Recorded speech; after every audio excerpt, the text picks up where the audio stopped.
और जो एक एटॉमिक मास होता है, एक जो यूनिफाइड मास होता है वो 1 कार्बन एटम के बराबर होता है। और कार्बन एटम को 1961 पे यूनिवर्सली एक्सेप्ट किया था as a atomic mass unit. और इसके लिए कार्बन 12 को लिया गया था, कार्बन 12 के आइसोटोप को चूज किया गया था as a standard reference for measuring atomic mass. Atomic mass को मेजर करने के लिए कार्बन 12 के आइसोटोप को लिया। 1 atomic mass unit is the mass unit equal to exactly 1/12 of the mass of one atom of carbon। जो एक atomic mass unit होती है वो किसके बराबर होती है? कार्बन के 1/12। एक जो एटम है कार्बन का उसका 1/12 होती है। The relative atomic masses of all elements have been found with respect to an atom of carbon 12। मतलब हम जितने भी और एलिमेंट्स हैं उनके एटॉमिक मासेस को कार्बन 12 के रिस्पेक्ट में फाइंड कर सकते हैं। How do atoms exist? Atom exist कैसे करते हैं? Atoms of most element are not able to exist independently. Atoms form molecules and ions. बहुत सारे एलिमेंट्स ऐसे होते हैं जिनके एटम जो है अकेले इंडिपेंडेंटली एग्जिस्ट नहीं करते हैं।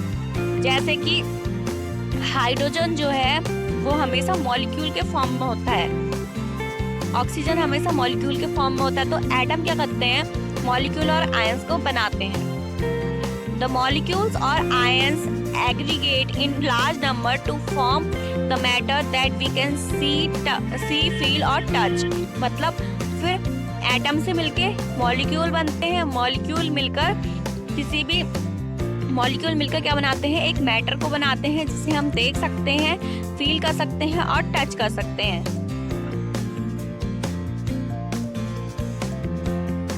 अब आगे है व्हाट इज मॉलिक्यूल? मॉलिक्यूल है क्या? अ molecule is in general a group of 2 और मोर एटम्स। नॉर्मली एक मॉलिक्यूल क्या है? ग्रुप ऑफ 2 और मोर एटम्स। मतलब जब 2 से ज्यादा जब एटम्स मिल जाते हैं तो वो क्या बनाते हैं? मॉलिक्यूल को बना देते हैं। That are tightly held together by attractive forces and they are chemically bonded together। और वो कैसे होते हैं? टाइटली हेल्ड होते हैं टुगेदर, एक साथ बंधे होते हैं टाइटली अट्रैक्टिव फोर्सेस से और केमिकली बॉन्डेड होते हैं। Atoms of same element or different elements can join together to form molecule. चाहे वो एक ही एटम के एलिमेंट हो चाहे अलग अलग एटम के एलिमेंट हो, ठीक है, वो एक साथ ज्वाइन हो सकते हैं मॉलिक्यूल्स को बनाने के लिए।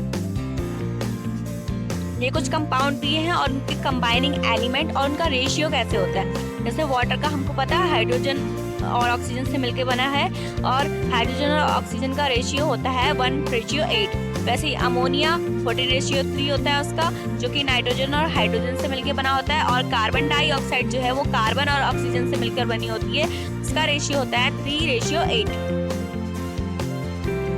अब आगे है मॉलिक्यूल्स ऑफ एलिमेंट्स। मतलब एलिमेंट जो होते हैं उनके मॉलिक्यूल्स कैसे होते हैं। The molecules of an element are constituted by the same type of atom. मतलब जब एक ही तरह के एटम मिलके जो होते हैं एलिमेंट्स के मॉलिक्यूल को बनाते हैं, एक ही तरह के एटम मिलकर एलिमेंट को बनाते हैं।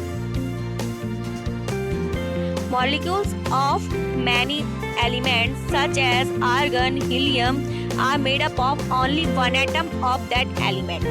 जैसे कि जो हीलियम है और आर्गन है, ये सब जितने भी एलिमेंट हैं इनके मॉलिक्यूल कैसे बनते हैं?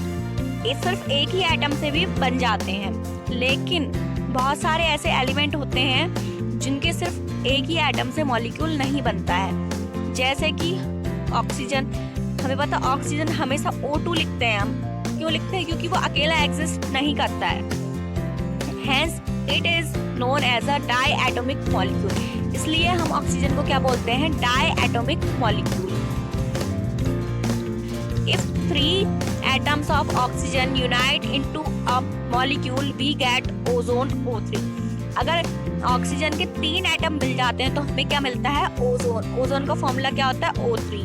The number of atoms constituting a molecule is known as its atomicity. मतलब जितने भी मॉलिक्यूल जो होते हैं एटम में, उसको हम क्या बोलते हैं, उसकी atomicity. The number of atom constituting a molecule, मतलब जितने भी एटम मिलकर एक मॉलिक्यूल को बनाते हैं उसको हम उसकी एटोमिसिटी बोलते हैं। ये एटोमिसिटी दी हुई है कुछ एलिमेंट्स की, जैसे जो आर्गन है, ये सब नॉन मेटल है, यहाँ तक जिनकी भी बात होगी। आर्गन मोनोमेटिक है, मतलब सिर्फ एक ही एटम होता है। हीलियम एक ही एटम से बन जाता है। ऑक्सीजन क्या है, डायएटॉमिक है। हाइड्रोजन भी डायएटॉमिक है। इन सबको, ऑक्सीजन को कैसे लिखते हैं, O2, हाइड्रोजन को H2, नाइट्रोजन को N2, क्लोरीन को Cl2, ऐसे लिखते हैं ना। तो ये सब क्या है, डायएटॉमिक है। फास्फोरस क्या है, टेट्राएटॉमिक, मतलब 3 एटम से मिलकर बना है। सल्फर है पॉलीएटॉमिक, मतलब 3 से ज्यादा। मेटल जो है, अब मेटल की बारी, कौन कौन से मेटल है, मेटल जितने भी हैं सारे, ये वाले जो है, सोडियम क्या होता है, मोनोमेटिक होता है। आयरन मोनोमेटिक है। एल्यूमिनियम भी मोनोमेटिक है, और कॉपर।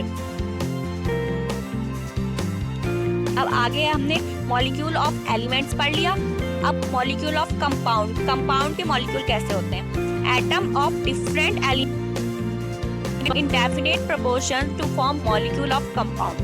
मतलब अलग अलग एलिमेंट के एटम कंबाइन होते हैं डेफिनेट प्रोपोर्शन, मतलब एक डेफिनेट रेशियो में कंबाइन होकर एक मॉलिक्यूल, मतलब कंपाउंड के मॉलिक्यूल को बनाते हैं। What is an ion. अब आयन क्या होता है, हमने पढ़ा कि मॉलिक्यूल कंपाउंड मिलकर क्या बनाता है, आयन भी बनाता है, कंपाउंड बनाता है और आयन बनाता है। ठीक, कैसे, compound composed of metal and non-metal contain charge species known as ion।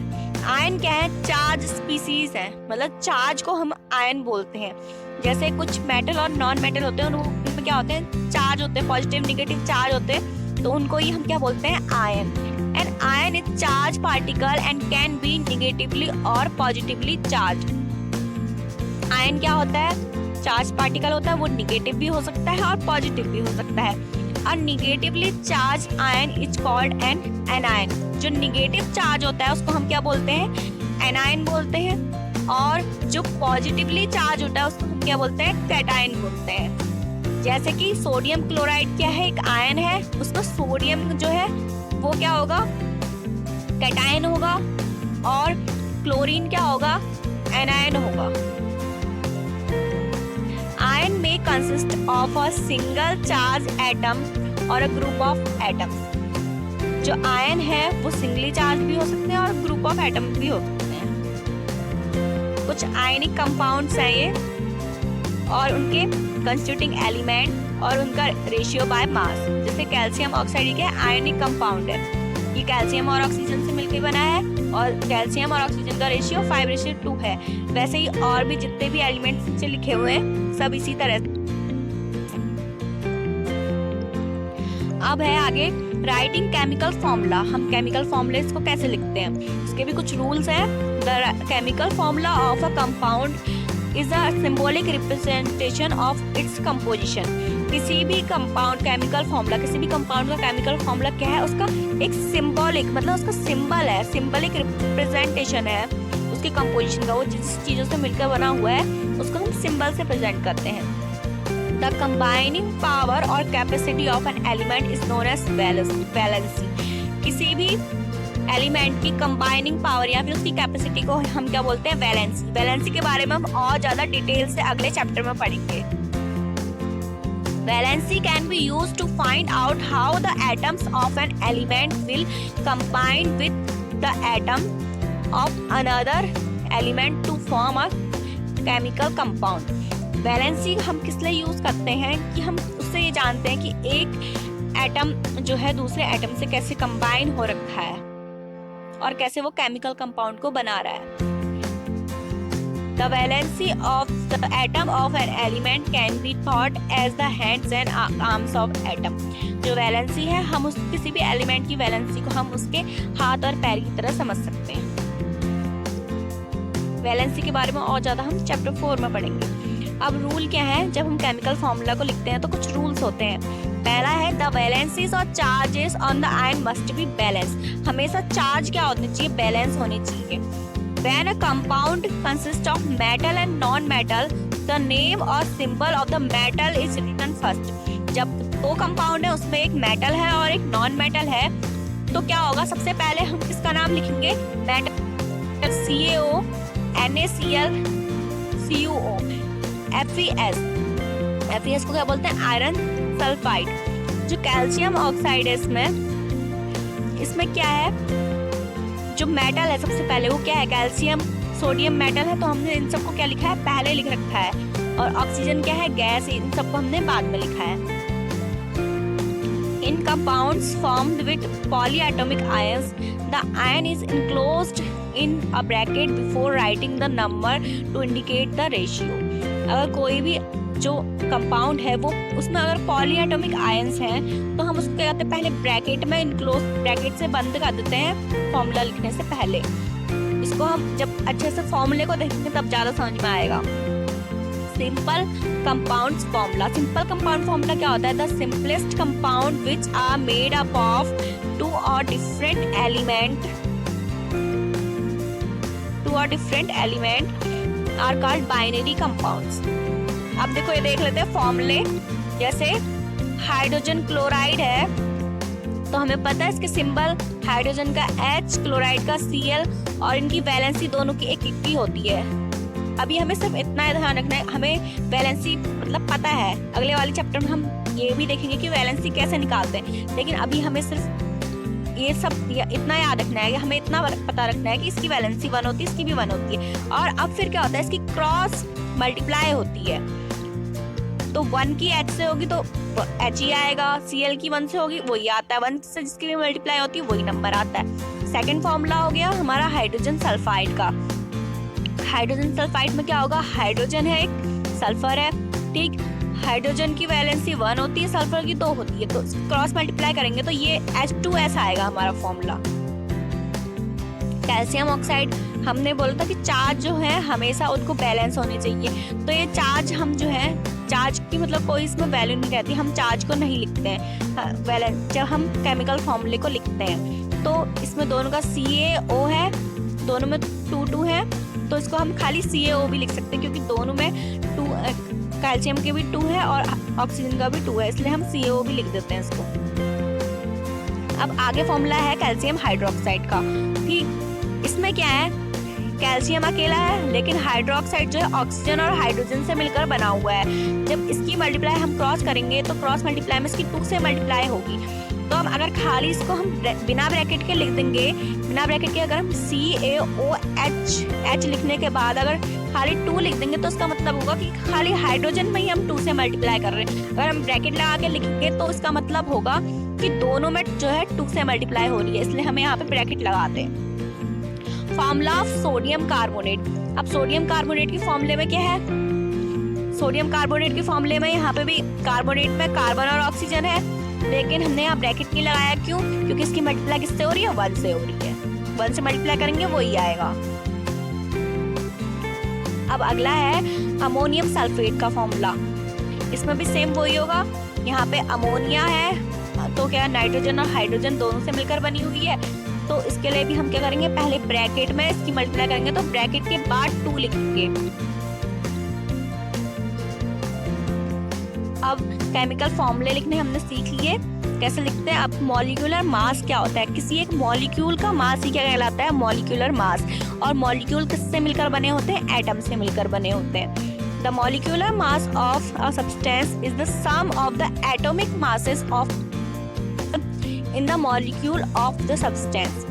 जैसे कि मैंने बोला मॉलिक्यूलर मास क्या होता है, किसी भी सब्सटेंस के अंदर जितने भी उसके एटॉमिक मासेस हैं उन सभी का सम, मतलब जितने भी एटम्स हैं उनके एटॉमिक मास का सम ही क्या होगा, मॉलिक्यूलर मास होगा। That's why mass of a molecule is expressed in atomic mass unit। इसलिए किसी भी मॉलिक्यूल के मास को हम एटॉमिक मास यूनिट से ही प्रेजेंट करते हैं, जिसे हम डिनोट करते हैं किससे, U से। एक न्यूमेरिकल है, इसमें हमें क्या करना है, मास, मॉलिक्यूलर मास निकालना है किसका, H2O का।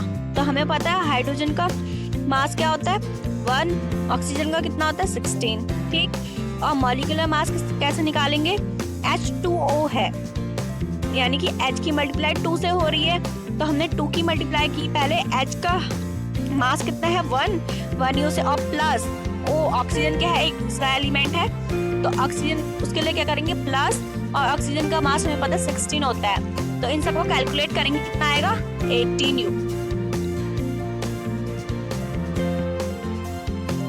अब आगे है formula unit mass. Molecular mass और फॉर्मूला यूनिट मास में ज्यादा कोई होता है। We calculate formula unit mass same as molecular mass. हम फॉर्मूला यूनिट मास को सेम वैसे ही करते हैं जिससे हम मॉलिक्यूलर मास निकालते हैं। The only difference is that we use the word formula unit for दो substances which constitute particles of ion. बस डिफरेंस इतना है कि हम जो फॉर्मूला यूनिट मास है ये उन सब्सटेंस के लिए यूज करते हैं जिसमें क्या होते हैं आयंस होते हैं, जैसे NaCl, और बाकी सारा सेम होता है, प्रोसेस वही होती है। जैसे हम इसके लिए ये लिखेंगे कैलकुलेट द फॉर्मूला यूनिट मास लिखेंगे हम इसके लिए कैल्शियम क्लोराइड के लिए। इसका फॉर्मूला कैसे निकलेगा, जो एटॉमिक मास होगा कैल्शियम का प्लस जो क्लोरीन का होगा एटॉमिक मास, उसकी मल्टीप्लाई किससे करेंगे 2 से। तो हमें पता है कैल्शियम का 40 होता है, 2 की मल्टीप्लाई करेंगे, फिर क्लोरीन का क्या होता है मास 35.5, और कैलकुलेट करके क्या आएगा आंसर 11U, मतलब 111U। अब आगे है मोल कॉन्सेप्ट। मोल क्या होता है, take an example of a reaction of hydrogen and oxygen to form water. हम इसका एग्जाम्पल ले रहे हैं, तो इसमें अगर कोई हमसे पूछे हाइड्रोजन का मोल क्या है, तो हाइड्रोजन का मोल होगा 2, मतलब हाइड्रोजन के आगे जो भी नंबर लिखा हुआ है वो उसका क्या होता है मोल होता है। वैसे ही ऑक्सीजन का अगर मोल पूछे तो ऑक्सीजन के आगे तो कुछ भी नहीं है, तो उसका क्या बनेगा 1। जो नीचे वाला नंबर होता है इसको नहीं मानते हैं हम, सिर्फ जो उसके आगे वाले होते हैं उसको मानते हैं।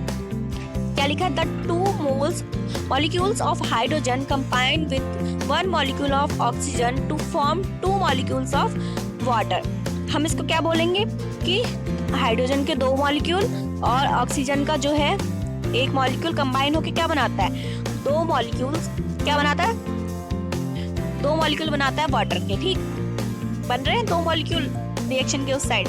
या फिर हम ये भी बोल सकते हैं 4U, मतलब उसका मास होगा, क्योंकि क्या है H2 है और उसकी मल्टीप्लाई आगे से 2 से हो रही है तो 4 हो जाएगा। कैसे, देखो ऊपर क्या है, हमें पता है हाइड्रोजन का मास 1 होता है, लेकिन यहाँ पे H2 ऑलरेडी है, उसकी मल्टीप्लाई 2 से 2 × 2 क्या हो जाएगा 4 हो जाएगा।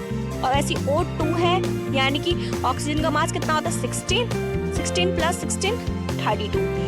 तो इसलिए हम बोल रहे हैं 4U of oxygen 4U of hydrogen molecule combine with 32U of oxygen molecule to form 36U of water molecules.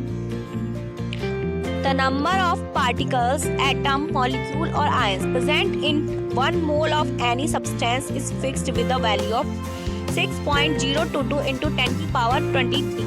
जो 1 मोल होता है किसी भी पार्टिकल का 1 मोल हम किसके बराबर लिखते हैं mathematically 6.022 × 10⁻23। This is an experimentally obtained value. इस वैल्यू को कैसे एक्सपेरिमेंट्स के द्वारा ऑब्टेन्ड किया गया है। This number is called the Avogadro constant और Avogadro number। 6.022 × 10⁻23 को हम क्या बोलते हैं Avogadro constant या फिर Avogadro number। इसको रिप्रेजेंट कैसे करते हैं हम n के बेस पे 0 थोड़ा 0 लिख के इससे रिप्रेजेंट करते हैं।